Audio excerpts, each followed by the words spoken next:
Hello and welcome to Oh. Locutors of Trek First Contact. And tonight we make first contact with writers of this very fine comic, among many others. Susan Bridges and Tilly Bridges. Hello. Hi. Joining us. And we are your hosts, Davin and Dave. Indeed. You're plain simple tailors. Mm-hmm. Well, this is very exciting. We've been buzzing with excitement all week since we read and spoke about the first two issues of Voyager Homecoming. Yeah, we saw that. I really liked the term that you coined, the confused Merles. It was very good. Oh, thanks for watching that. Oh, that's great. Well, there's bad Merles, there's confused Merles, there's all kinds of Merles. Not a lot of good Merles. That's actually how we referred to them in the script. They were the bad Merles. Yep. So. Perfect. It's one of my favorite Star Trek phrases. So we have a little tradition here on First Contact called the Space Line. A little rapid fire. Let us kind of figure out where you're coming from in the Star Trek sense of things here. Okay. You sound good? All sure. Right. So since you guys are in the same room, I figure it won't be so chaotic if I just fire the questions and you both answer. Okay. See. All right. We start a space line here. 1, 2, 3. Okay. So number 1, favorite show. Star Trek related, of course. That's so hard. They're all my. They're all gonna be hard. I love them all so much. Ooh, I could only pick one. I mean, Next Gen is the show of my heart, so that was my first Trek. Yeah, I think I'd probably have to pick Next Gen too, because it was the Trek that got me into Trek, and it's the one that I found when I was a kid, and so I glommed onto it in ways that all the other Treks, which I also love, do not have quite the same hold on me. I feel like that's a common thing with people that aren't old enough to be our parents. Like TNG seems to be the gateway into Star Trek for a lot of people. Yeah. 2, favorite episode. Ad Astra per Aspera. That's a great from one. Strange New Worlds. Yeah, that's my favorite. I don't like picking. Well. Oh no, there's a lot of favorites in this space line. What am I thinking about lately? Yeah, it's like it changes. Favorite episodes can change. Yeah, they shift over time. Yeah. The Child. Is that the one with the sour the milk? No, that's Galaxy's Child. No, I think that's season 2, episode 1 of TNG, isn't it? The Child. Which one is the Child? With Lal? Oh, that's the Offspring. Oh, with Lal. The Offspring.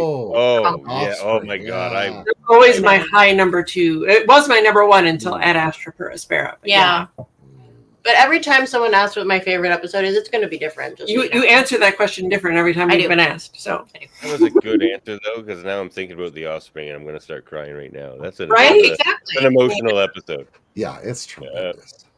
3, favorite movie. First Contact. Yeah, First Contact for sure. Well, it's apropos to this show. Who's your captain? My captain is Picard. He was kind of my space dad. He taught me a lot about how to be a good person, more than like my family did. So definitely Picard, but I'm also really, really attached to Burnham from Discovery. I love her so much. I definitely have to say Picard. We have a Picard pillow right there. Pillow. Sometimes you need to hug Space Dad. So now you can. But I'm really loving you guys. This is cuddle up with a little tea, little Earl Grey tea. That's nice. That was a good answer because he's like same thing. He taught me a lot about being a good person too. He is kind of like Space Dad. Yeah. 5, favorite character. Jadzia Dax. Same answer. You have the answers for everything, like right away. Sorry, she was my first window into myself. I forgot. So she is in my heart. She lives there. I think we still all mourn for Jadzia. She deserved better. Yeah. I will pick Kira. Oh, I love Kira. Also too. a different answer every time. DS9 is my favorite. So yeah, those are great answers. It's so good. Yeah. Oh, it's so good. Favorite villain? Ooh. That's a There's a hard lot of one. them. I think for me, it's probably Kai Wynn.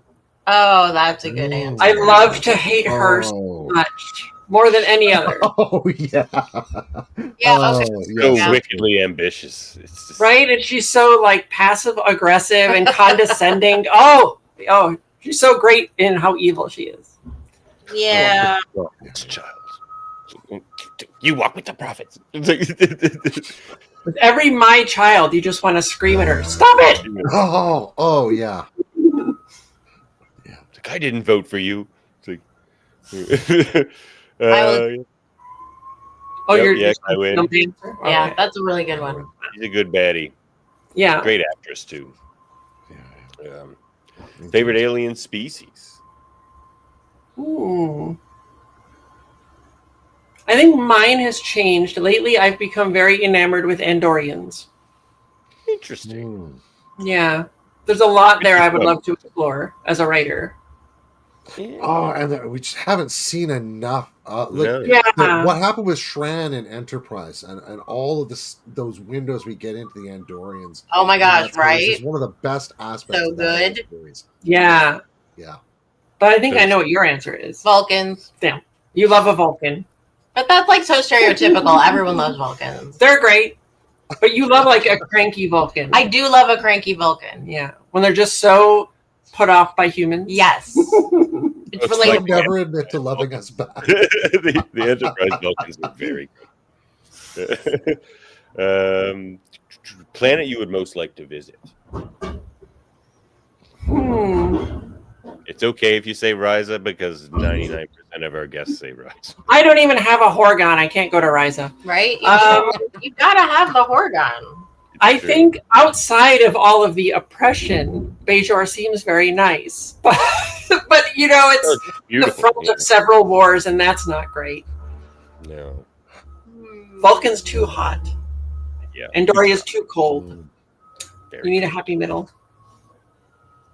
I just want to visit Starfleet Academy. You know what? The Earth of the Earth. post-scarcity society sounds pretty nice. Yeah, yeah. Yes. That's like the only Oh, other he's answer we've still gotten my other than Ryza, and I think that's my favorite answer because that was what I Yeah. would do too. Show me Earth when everyone's not fighting all the time and stuff. Right? Yeah. It would be great when they're only fighting with Klingons and Borg and stuff. Favorite ship? If I have to pick one, it's ooh. Oh, that's so hard. That is really hard. That's so hard. These are all so hard. This is not fair. Aesthetics, or which one you want to live on, or which one you'd want to serve on? There's so many ways to take that question. I think I'm going to go with the Protostar from Prodigy. I love that ship. It's really good. Yeah. And like it's newer, so it hasn't had, so long to sit in my heart as some of the other ones, but it's really climbed up there for me. I really love it. I think probably classic Enterprise D because it's like the biggest, and so you can get lost. Enterprise E is bigger than the D. Is it? It was.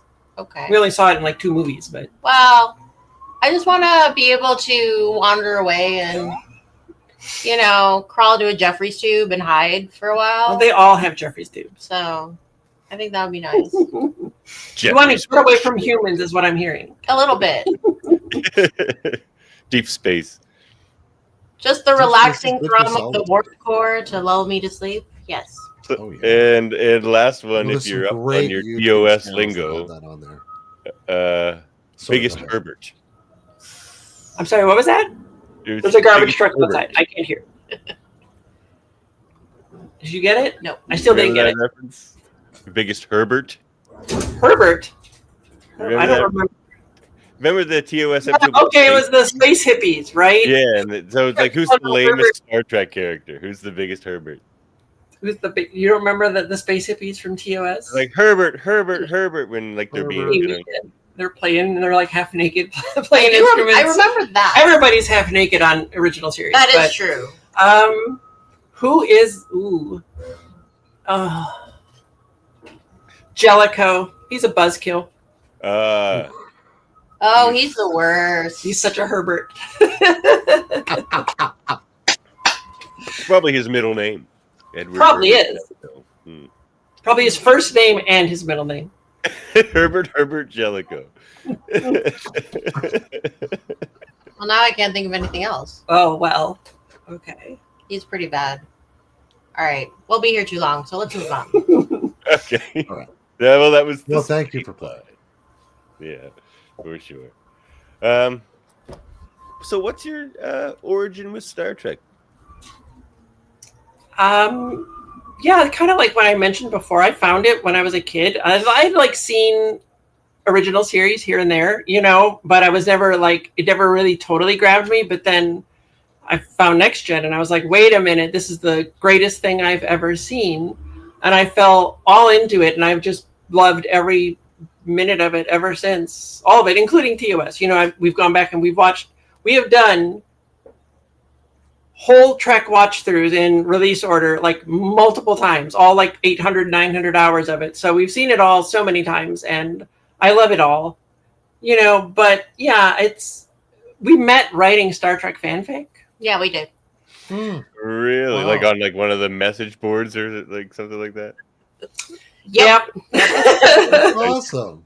Yeah, so it's sort of the true Trek romance.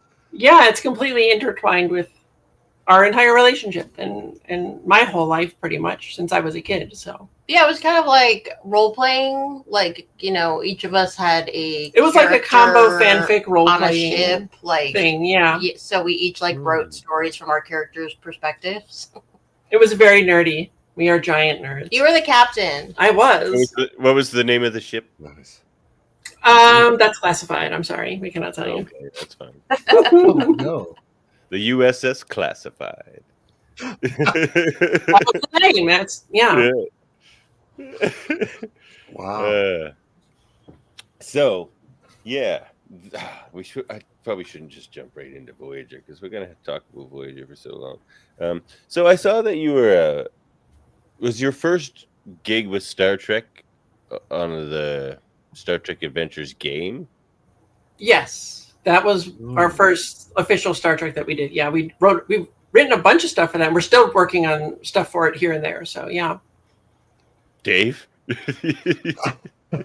he played. I'm the tabletop role player of the two of us. Yeah, excellent. I'm actually running a Star Trek campaign right now. I love it. It's on a refit ship. The Kyushu, USS Kyushu. I do not. Destroyed at Wolf 359. She appears briefly on screen in the second part of Best of Both Worlds. So in these stories, that ship has been reconstituted to fly again because she wasn't completely destroyed, and they need lots of them after the Dominion War. And I've read through a number of the Star Trek Adventures books, and they are an absolute thrill. Yeah, the art, layout, but particularly what stood out to me is just the love of the setting, the wildness of it. Let's just throw one of these in there, sort of quality of how Star Trek does it, but the real love of the game, right? Yeah, that's how we ended up writing for it. Is we played it first, and we were like, "This is so great! It feels like you're living inside a Star Trek episode. It's amazing." So we found the people who made it just to tell them how much we loved it, and said, "You did such a great job. We love this game. It's so wonderful." And they found out we were writers, and one thing led to another, and then we started writing for it. And we have not stopped in years. So, and we're still playing. And that's true. I run 2 different games in a shared universe. We do big crossovers like once a year. Yeah, giant nerds. That's awesome. And so was it a natural transition into comic books, or has that been more of a sort of ad hoc evolution, or is that something you were deliberately working toward getting into? Yeah, we've been working on comics for a while, and we've had a bunch of different like shorts come out. This is our first like bigger series that we've had, but we've been working in comics for a while. And actually, in between the two is when we consulted on Prodigy. So it was sort of like a winding path to get us to where we are now. But I would say that, yeah. Because I know we took a look at your website, and your publication list is quite long. I didn't know if this was all recent, or it looks like you've been working in not just fanfic for quite a while now. Oh yeah. Actually, the wildest thing is we wrote 2 graphic novels that we completed each of them last year, and neither has even been announced yet. But the Star Trek book, we got the gig in like March, and it's going to be mostly done by the end of the year already. So it's like some of them go so fast and some move so slow. Yeah.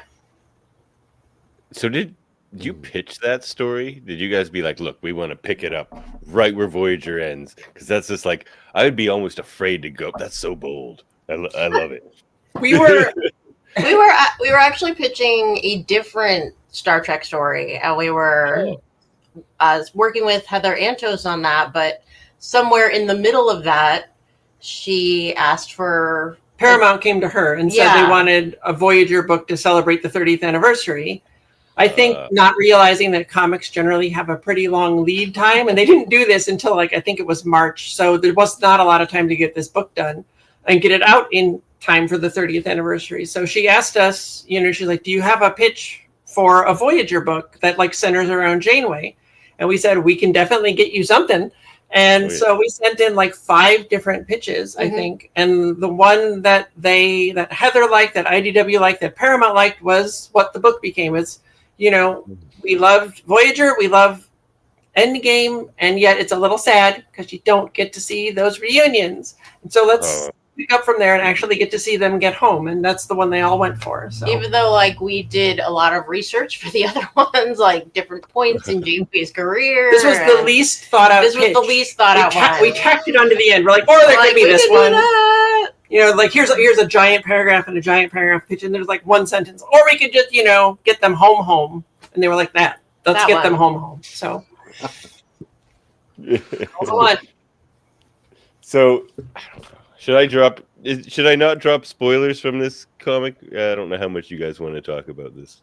You can. First 2 issues. So anything from that isn't even a spoiler have been anymore. out for a while now. So. Okay. Well, so you watched our review of it. So you guys saw that. Yeah, this is such a good comic that it won me back because I was very upset that they didn't get to go to the beach. Yeah. It's just a Voyager film, yes. I'm just like, it's so great. Nothing bad's gonna happen.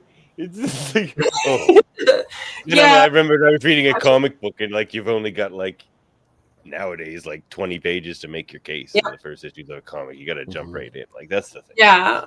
We saw a lot of people saying they wanted 5 issues of hugs, and we're like, that would be great, but also that's not a story. So, and Paramount was not going to let us do that either. So, no, it's a great book in so far, and I'm positive the hugs are coming. They are. We can guarantee you hugs. Many hugs. Yeah, the thing with the first issue is that IDW wanted to make sure that this was accessible to people who haven't seen Voyager in a really long time, or people who haven't seen Voyager at all. So, well, and that's another thing that Heather Antos, running the Star Trek books at IDW, tries to do is make sure that all the books are accessible to everyone. So even if you've never seen any Star Trek, here's a great sci-fi story for you. So, the first one was a really tough juggling act to recap the show. Recap the end of the show. Give the fans some of what they're hoping for, and also be like, and here's a brand new story for those of you who don't even know what Star Trek is that you can also follow. So, and basically introduce every character to people who aren't familiar with it, and you have 20 pages and 8 main characters, and that's like so much. Yeah. So yeah, we were sweating. But through all that, to me, the thing that develops so beautifully in those first 2 issues is that wonderful sort of through line that you take with the story, that fundamental question about Janeway's real commitment to her Starfleet values, ethics, identity, and what the real consequences are of this, not just working, but then life continuing after it works. Yeah. And it's brought home so beautifully by the, now I've lost the name, the is it the Hierophant? No. What? The Prime Hierarch. Prime Hierarch. My apologies. That's okay. She wouldn't forgive you, but we will. That is true. I would be squished to a paste by her. Yes. Yes. Yeah, and you guys nailed the tone too. Like, it just becomes, by issue 2, it just becomes such a Janeway problem to deal with. I'm like, yeah, this is such a Janeway problem. All the captains have their, like, the problems have like a kind of a style. I find. Yeah, it's true. Like, yeah. Well, thank you. Go read it, everybody. And the art's beautiful. Angel Hernandez has been doing great stuff on Star Trek books. Yeah, he's really good. Wait till you see some of the stuff coming up, like especially like the stuff that's like at the end of issue 4, issue 5. Oh, it's so good. He brought so much to the book. Yeah. And really his likenesses are so good, and expressions, and actually one of the greatest things that is in the book that you've seen in issue 2 when Janeway talks to the Prime Hierarch, when we wrote the script, we set that in a white void, like Star Trek is fond of doing, like with Q and Picard and Cisco in The Prophets, right? And we're like, this will give him a little bit of a break because Star Trek has very detailed backgrounds. And so we're like, there, you don't have to draw up backgrounds for these panels. It'll be a little nice, less work for you. And he's like, no, I will make it the coolest thing you have ever seen. And it's amazing. But that was all him. So it's really great. He enjoys drawing 8472 because there are a lot of them. Yes, especially in future issues. Yes. Yeah. He was insulted. What, you think I can't draw inside the mind of an alien from fluidic space? Like, right? He's like, watch me. I'm an artiste. So we did recently, a few months ago, I think it was, we do kind of top 10 Trek countdowns called Trek 10. And one of them we did was 10 plot threads that should be picked up for that Star Trek Legacy series that was kind of rumored about for a while. Yeah. And number 2 on our list, the only thing that ranked higher was the obvious one, the conspiracy aliens from TNG. But space number bugs. 2, space bugs. Like, where did they go? But where did they number 2, and where did they come from? But anyway, let's not get distracted by space bugs. Number 2 was the fact that they landed on that place where the 8472 were mimicking Starfleet Academy and stuff. It's just like, how did that just go away? Like, there's no way the Voyager just left and they were all just like, well, shut her all down, everybody. We're shutting it down. Like, yeah. Now. Like, I'm so glad you guys picked up on that plot thread because it had to be done. Well, it was really exciting because once we had settled, we went back and forth for a while with IDW and Paramount about who the adversary for the book was going to be. And once we had all settled on Species 8472, we went back and rewatched their episodes. And we were surprised. Like, we've seen the show so many times, but when you went looking for those, they're only in 3 episodes. And you don't even learn that much about them. So we got to sort of create and develop and deepen them in so many ways. And so we definitely used, like, what were they doing there?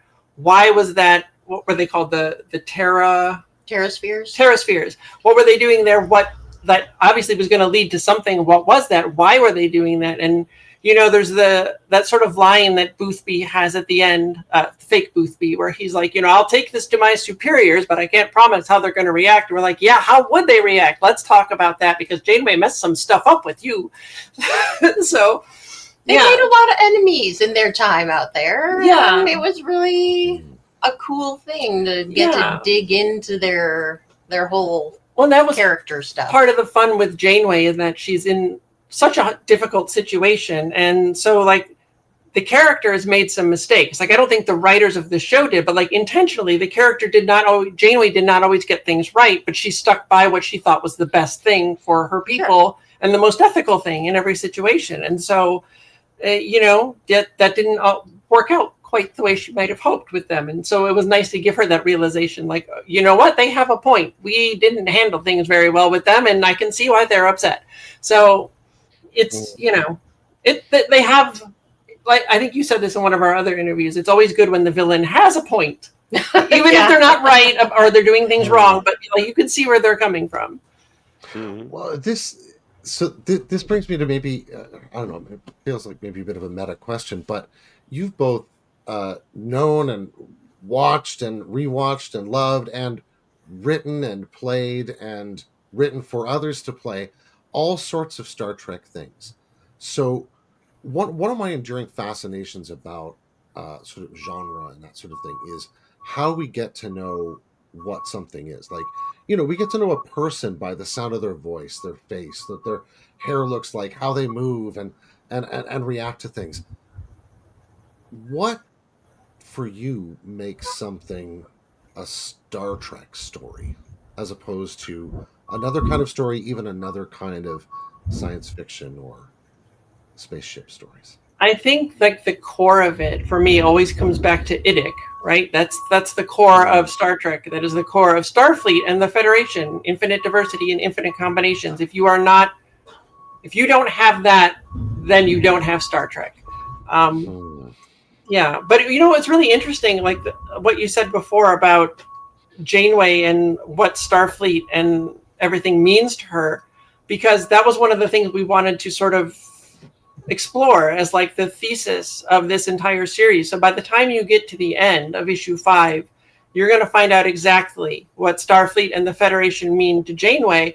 And then in the same way, because we're the ones who wrote it, you're going to find out what Star Trek means to us. And so it's like there's even more of an answer to your question, but it's in issue 5, so I'm not going to spoil it yet. You have things 3 out. I mean, I think a lot of it comes down to, the conference room scene, the moral dilemma, the discussing, or the thing that you always say is that Star Trek showed you how adults should talk to each other. Yes, there you go. You're right. You can have strong disagreements, but you don't disrespect people. Yeah, and I feel like, it's competency porn. It is. If you don't have that, I think you also don't have Star Trek. Yeah, it's a good level, second level. IDIC and then competency.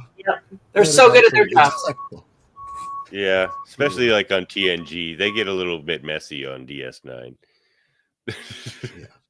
Then back in you get Voyager, and Harry Kim is very competent. Poor Harry. Poor Harry. Yeah, I know.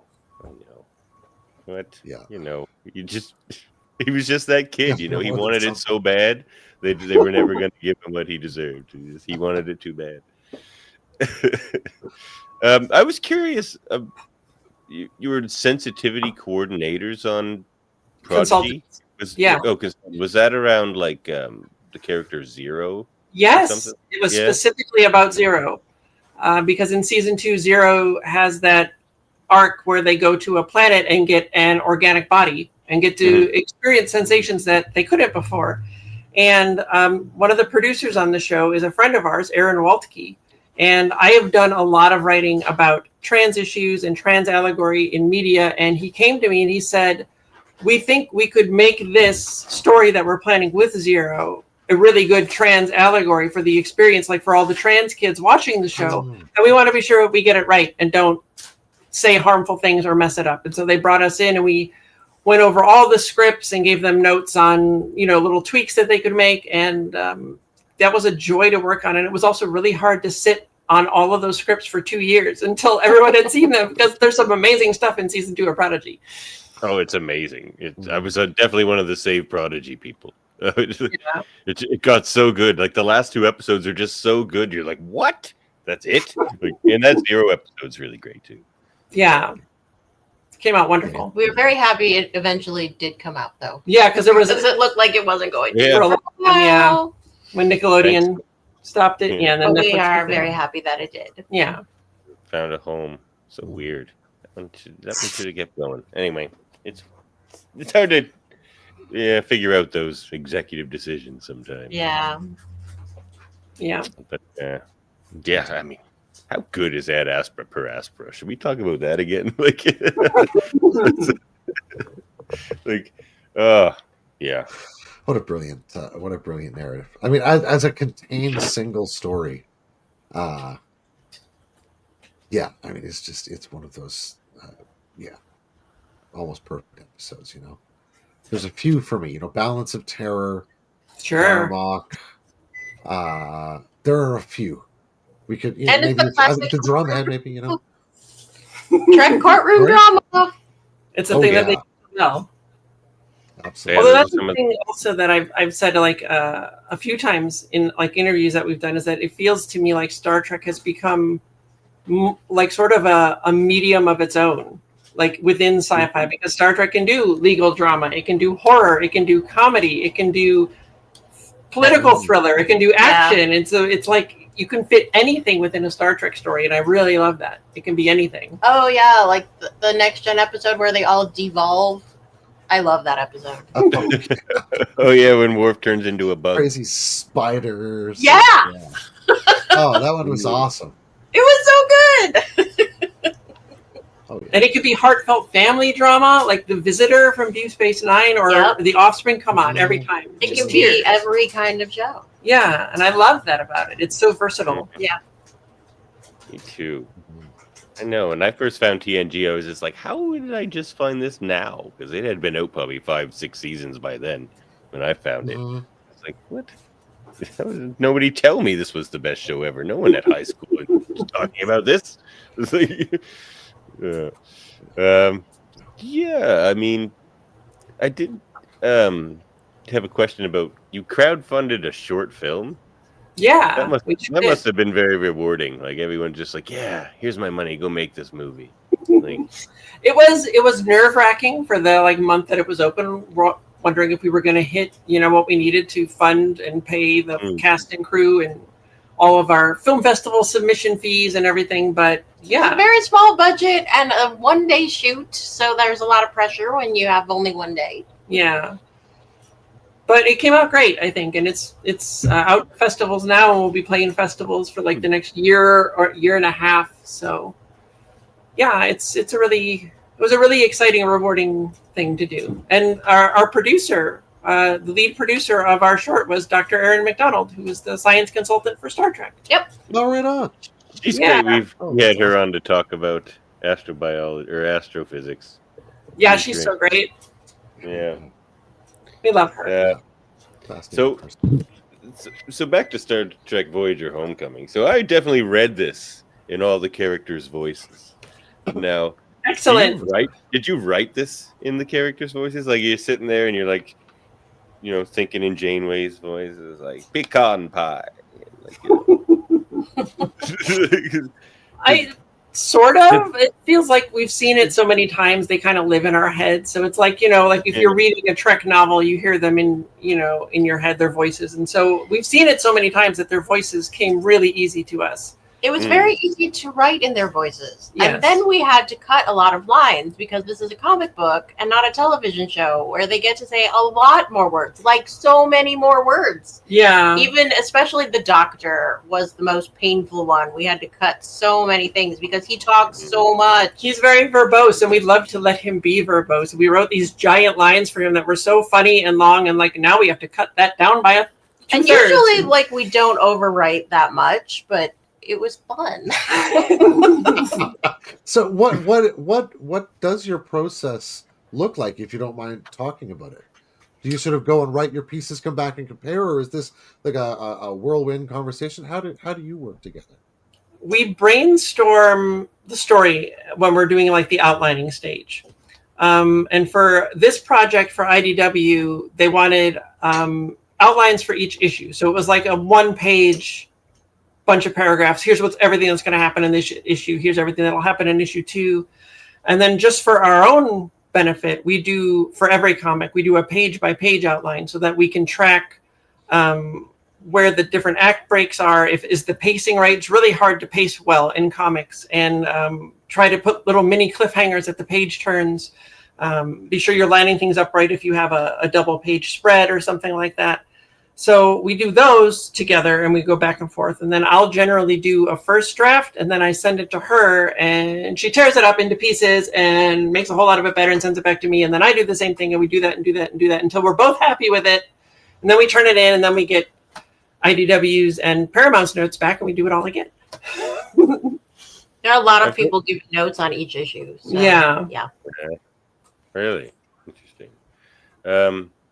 I've heard a lot of writers on one of our other shows on our network, the Graphic Histories podcast, talk about how that's one of the hardest things when going from another medium to comic books is that leading the person to the next page thing you always have to do. Like it's like apparently that's kind of a difficult style change to make, I've heard. It is. It's definitely very different, and it's really hard to pace a comic if you don't have a page-by-page outline. But even with the page-by-page outline, we can find it difficult because you're like, how many panels should this page be? You don't want to have too few and make it go too fast. You don't want to have too many, which slows it down. But you have to have room for everything, and yet you also want to give the artist room to play and do fun things. Yeah. So I know, definitely for the first couple issues, like I think Heather really wanted us to cut back on the panels, but it was just like we can't. Like, it's just we had so much to do, and especially the first issue. Yeah. So much to get done, and only those 20 pages. And so I think in issue 3 we got a splash page in there. There is a splash in issue. So we're like, hey, we did it. Or is it in issue 4? I don't know. Might be in issue 4. But like, there's a couple pages where we did like 3 panels or 2 panels, like just to try to give Angel more room because Angel is so good. He's amazing. Even when we have 5 panels, he finds a way to make some of them look giant or 7 and epic. Yeah, and I'm like, epic splash page. Ooh, beautiful. There's a splash page there. He had some fun with that one. Oh wait, that's not it. That's an ad. It is a double page from our book. Oh, okay. That's from the last Starship, which you should also pick up. Yeah, it is. I haven't read that actually. I mean, okay. Never mind. There is no double splash in this one. No. Nice. The opening shot of Voyager. Yeah. We're back. Are you Janeway? It felt very Voyager for us to have the rugs snatched out from underneath them. Oh yeah, 100%. Nothing goes right for them very ever. Voyager. So yeah. At least the rug didn't take them back to the Delta Quadrant. Or will it? Back to the caretakers array. No. Wait for it. Yeah. So on a totally un-Star Trek related, or maybe it is, I haven't had a chance to read it yet. I was perusing through your website earlier, and I saw this title that just jumped off the page. Can you tell me anything at all about, or any of us out here about Sleeping Jerkface? It was one of our oldest comics we did for an anthology, and it's sort of a reverse of Sleeping Beauty, where a lady knight to save a sleeping prince, but the prince is a jerk, and he treats all women very badly, and so she's like, why am I even saving you? And then there's a fairy godfather who talks about the importance of consent, and that's basically it. Yeah, I think it was like a 4-page short, maybe 6, somewhere there. Yeah, it was one of the first ones we ever did. It was for an anthology that was all about like women-centered stories with them taking the lead in traditionally male things, and so that was our pitch for it. Yeah. Oh, that is absolutely delightful. I had somehow imagined it kind of like a still life, like Sleeping Jerkface with one of those Renaissance like dog and monkey fighting things on the bottom, but that's way better. That's so much more fun. Oh man, Sleeping Jerkface. Yeah, thank you. That was just of course my own tiny. Nobody's ever asked us about that. Actually, so that's you true. get to No be one the first. has. Yeah. Oh, what a title, though. I just want. I should ask a more vague question about Voyager. Do you guys just have any particular thoughts about that series? In general? Yeah, in general. What are your thoughts on Star Trek Voyager? It doesn't get talked about as much as a lot of the other series. It's kind of interesting. That's true. It doesn't. I feel like it's getting. I feel like, well, for a long time, I think it didn't have a great reputation among Star Trek fans, but I feel like that's come around now. There's a lot of people that for them, it was their first Star Trek or the only Star Trek that they've seen. And a lot of people that are really endeared to Janeway. And I love it, but I think it had a great concept. And I think occasionally it fell a little too much maybe into being like too much like Next Gen or too much like Deep Space Nine. Like there was sometimes like Year of Hell that was initially planned to be a season, right? That should have been a season. That would have been what a no other Trek had ever done. That would have been awesome. And that would have fit with their theme so well. And but we got a great two-parter out of it. But that so I feel like sometimes maybe I don't know if it was like the executives were like a little too conservative with what they let them do, or I'm not sure, what the thing about that was. So I feel sometimes it could have, gone a little further into the premise. And that kind of plays into like how they got home so clean. That's your favorite thing to say. The ship will not be. Well, you've already seen. The ship is not fine. They lost their deflector. We made sure the ship was fine. It gets further not fine before they get home. But like again, they one often of those fundamental things about a starship, and you just bam, take it out as a premise. What happens if we tweak this thing? I cut you right off. Please go ahead.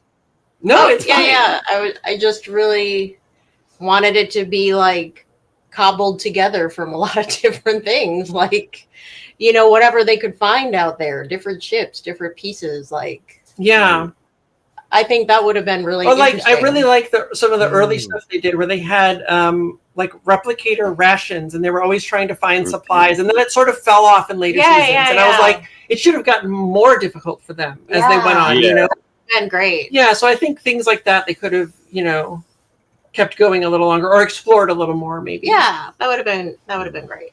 Yeah. For me, I think the second season is probably my favorite, and when they were like kind of the most desperate. I find like as far as like need like the rations, like you said, dealing with the Kazon and stuff, where it was just they just saw threats everywhere, and you're right. They got pretty comfortable. I mean, you would, I guess, but they did get very comfortable in their situation by the end. Yeah, I also think I would have loved to see them do more with the Okampa, because I think as a species that was a really fascinating thing to do. Even though that it implies some really weird things with Kess's relationship with Neelix when she's like 2 years old, that's not great. We talked about that on our deep dive show. Yeah, but as a species, such a short-lived. Like I was really looking forward to seeing, like you would see most of her entire lifespan over the history of the show if she had stayed on, and I think you could have really explored some fascinating things there that you can't get to do with Star Trek. Yeah, that would have been neat. Yeah. Instead, they just brought her back as like evil, angry Cass, and that wasn't one of the best episodes. Yeah, she's like, not one of my favorites anyway. But tell me about Jadzia Dax, Tilly. I also love Jadzia. Yeah, well, as a little trans girl who didn't know she was trans, she was the first window I ever had into my real self, and I didn't know why she was so important to me, because I never heard the word trans when I was a kid. Nobody ever talked about it. I didn't know it was a thing people could be. So I didn't understand why I loved her the way I did. But she was like a lifeline, like a literal lifeline. She kept me going as a kid because I saw so much of myself in her. And you're not the only trans person. No, she was important to a lot of trans people. She is like known in the trans community. Well, and if you look now, even today in Star Trek, we've had one main non-binary character and one recurring trans man, and that's it in terms of trans representation. There still is not much. It's the one area Trek has not really fully, gotten the representation. No, some non-binary representation, but yeah. So there's still not, you haven't gotten like a main character outside of Adira. They were the first one and the only. so far, main character that hasn't been cisgender. And I love the way that they handled that in Discovery, where Adira was just like, I'm non-binary. And everyone's like, cool, because that's how it should be in the Federation, right? They're like, this is no big deal. You are who you are. We accept you. We affirm you. Let's go fix the warp core.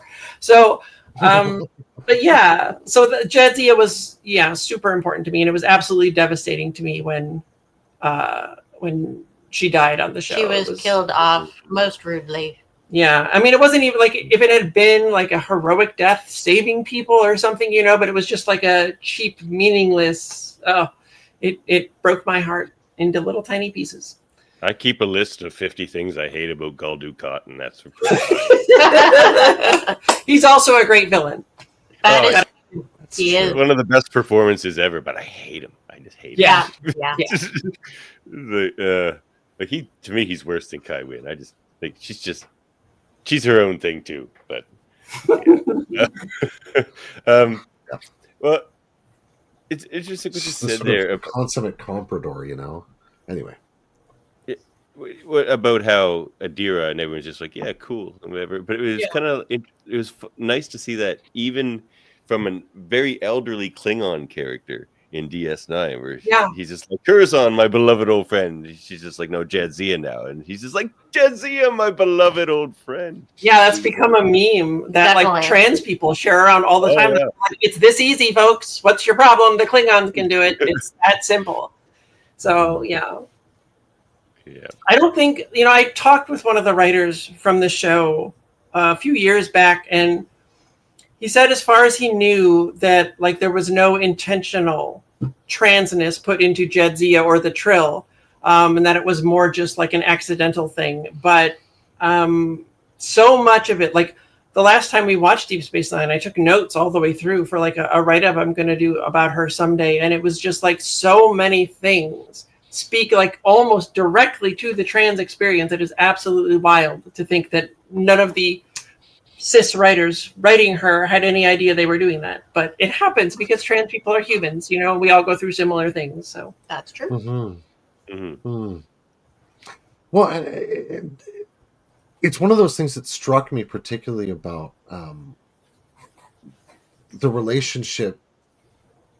Maybe the first moment we see that is the first interaction between Ben Sisko and Jadzia. Right. And the first time he calls her old man, right, with that wicked wry grin he has, right? And there was always something in there. I loved that layeredness in their friendship. That there's this sort of love for an entire person, just as you said, right? Like there's human beings in, or there's sentient beings in situations, and we can have empathy for that. And that can unite us past any number of potentially, challenging differences. Yeah, and although that's one of the few things I feel that Deep Space Nine did wrong is that when Sisko went to the Mirror Universe and he got with Mirror Jadzia, no. Oh, that weirded me out too. No, that was just creepy. No, thank you. There are some relationships that just should not have happened, and that's one of them. Yeah. There are a few others. A few that we are not fond of. No. Looking at you, Neelix. I mean, they really got the uncomfortable I don't want to be here side of the Mirror Universe. Right. And those are like, just get me back out of here, please. Yeah. Well, we don't want to take up your whole night, but everybody go out and buy Star Trek Voyager Homecoming. Voyager fans. I mean, even, like as you said, even if you're not necessarily super up on your Voyager, jump in. It's a romp anyway. We do have a friend who had never seen any Star Trek and has been getting the book, and she said she could follow it no problem. So that was like very gratifying, but also if you're out there and you're not even that familiar with it, although, go check it out. Maybe if you like sci-fi. There's aliens, there's spaceships, moral dilemmas, all the good stuff. Hot ladies in tank tops. It's all good. Yeah. Yeah, if anyone wanted to see Tank Top Janeway again, Tank Top Janeway. I mean, and everyone did. So, yeah, I mean, That was top of the list. Although, yeah, I do regret to inform you that in issue 3 she gets her full uniform back. So enjoy it while you can. Yeah, all good. Like things, the fan right? service segment. Well, we need Tank Top Janeway. But yeah, no, it was good to see her again. But yes, thanks again for joining us. Thanks for having us. I am so looking forward to reading the rest of this series. May I ask how long a series you anticipate this to be? It is set at 5 issues. That's what it was set at from the beginning. So we wrote it specifically as a 5-issue story. So it does have a wrap up and an end. At the end of that 5 issues, you will get the reunions. You will see what happens when they get home, and then it will end. So, but we put in as much reunion as we could. Yes. And even a little more than that, and they probably don't realize we did that. But it's okay. Yeah, at first we were like, can we put this much? And they're like, how about this many pages of hugs? We're like, okay. And then we did a couple little extra. I think we were secretly scripting. put 2 more pages. We got a little bit more of the Earth time. We're like, we're just going to do it and see what happens. Yeah. If any of those hugs happen on the beach, I may faint. Well, issue 3 will be out end of November. Yes. Next week. Next week. November 26th. Okay. I guess I'm going to the comic shop next week. Oh, And can we just petition IDW for like 15, 25 more issues? 5 just doesn't seem I like would enough. be happy for that to be the case. Please contact them and let them know that you would like it to keep going. I could write. But they this are forever. watching the sales numbers. They so are. If you want Okay. more, you got to buy the that's current nice. one. That's right. Or if you want to help ensure that it gets a trade paperback collection, that's all Yeah. based on how well the sales of the individual issues do. So Well, fun fact, I bought 2 copies of the first issue because the Nice. first issue That's went right. on sort of a Delta Quadrant trip of its own before it ended back to me. Oh, my goodness. it Nice. blew off my truck and ended up in his bushes for like Wow. weeks, Yeah. through like many A couple torrential of weeks rains. later, I was And, filling up the pond in my front yard, and but it's the this fishes one. were It's still in good and shape. then I looked around, and there it was in the bush. Yep, a it was wild and brought savage. to you from the heavens. Indeed. Well, we Right, believe just issue some 1 little is sold time out. gone So with- hang on to that. It is officially sold out. Issue 1 is sold out. Yeah. Oh my! So it is very hard to get a copy of it these days. It is a little challenging Yeah. to get the physical copy. You Right. can get it on Digital is still Kindle available or everywhere. Nook or Yeah. what have you. But issue 3 is out November 26th, and issue 4 is out first week of January. And then the final issue they just announced today and just released the covers for it. We just saw them today with everyone else in the press release. That it would be out first week of February. So Right on. Well, we'll be covering those here on Locutors of Indeed. Trek, that's for sure. I hope you enjoy it, Yes. especially when you get to the end and you get the whole story as one and can look at it as a whole. I hope you enjoy what we have had to say. You're going to learn Well, all about what we feel about Star Trek. I'm extra happy about the things you chose to cover in this story, knowing that it's only 5 issues now, because I feel like that's what needed to be wrapped up the most. So I'm glad. yeah. Indeed. Thanks for the stories.